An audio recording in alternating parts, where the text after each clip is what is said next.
guys, welcome back to Flash Custom Designs. If you're new here, my name is Shelly. If not, welcome back. Today's video is 5 tips. 5 tips on starting your custom apparel business on a budget. If that's something you're interested in, please hit that post notification bell, that like button, and that subscribe button, and let's get straight into the video.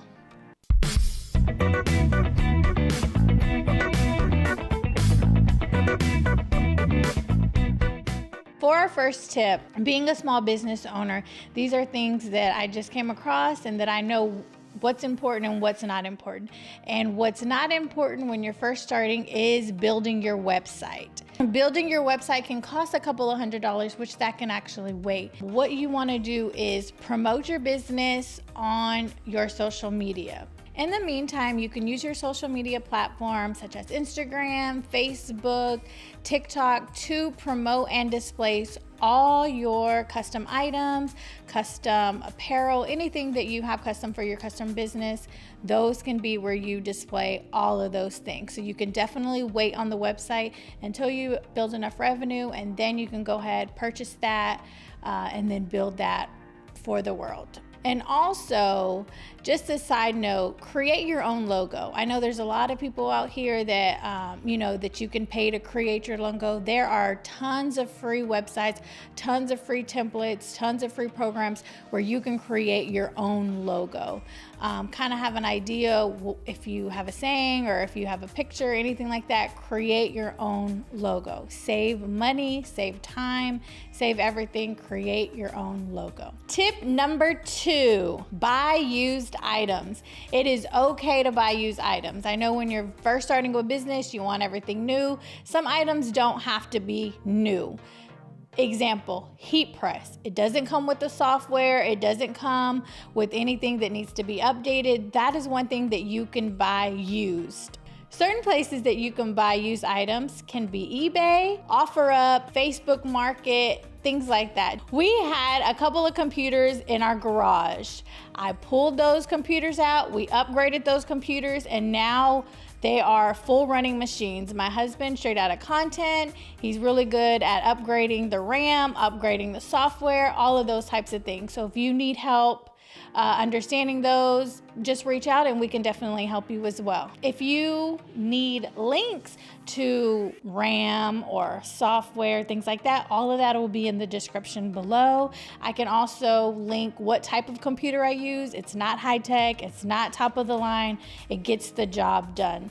Most of the time, you don't need top of the line computers just to run the software that our vinyl cutter needs, that our printer needs. Very simple, very basic. Like I said, I started on a budget. As I go, I upgrade my things, but right now, they work for me. Not everything needs to be used. Some things can be new. Our vinyl cutter, we went with the Cricut. It wasn't that much. I think we paid about $200. I can link that description below. That was good to get new. It has new software. The old Cricut cutters came with cartridges and things like that, so I did not want to get a used Cricut. We made the decision to get a new vinyl cutter. You can get a used printer for cheap. You can get a new printer for cheap. So that's definitely up to you. $150 to definitely get a used one. Definitely get a new one. The good thing about getting new items is you can return them. If anything happens to them in a certain amount of time, you can return those. So those are reasons why I decided to get new items, certain new items whenever I started my business. So I have the receipt so I can return them in case anything goes wrong. Step number 3, shop wholesale. Shopping at big retailers like Michael's, Hobby Lobby, things like Walmart, things like that, their prices are way overpriced for vinyl, for garments, things like that. Shop wholesale. There are wholesale websites that you can shop at. Look around locally if there's any wholesale stores around.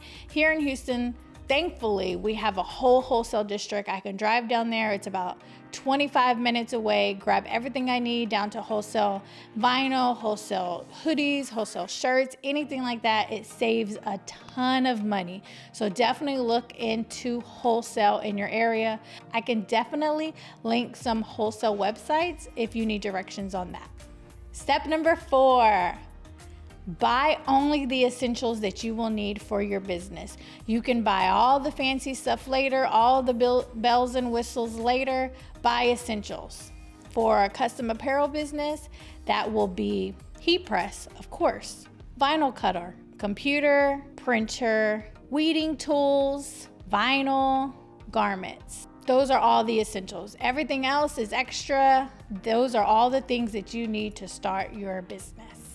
Tip number 5. Now that we have all of our essentials, all of our wholesale, all of our used items, new items, and we're ready to work, we need someone to purchase our items. Friends and family. This is where friends and family come into place. If there is an event going on, a birthday party, offer to make shirts, offer to make custom items for that birthday party, for that anniversary, for whatever the case may be. Just offer your services. Sometimes you are going to have to pay for them out of pocket, but that's just a part of investing in your company, investing in yourself. Sometimes, friends and family will offer to pay. Whatever the case may be, offer your services no matter what. Revenue, expenses, it's all the same. It's marketing and it's investing. The more items you can create are the more items that you can advertise. Okay, just to recap on our tips, step number 1 is wait to buy the website.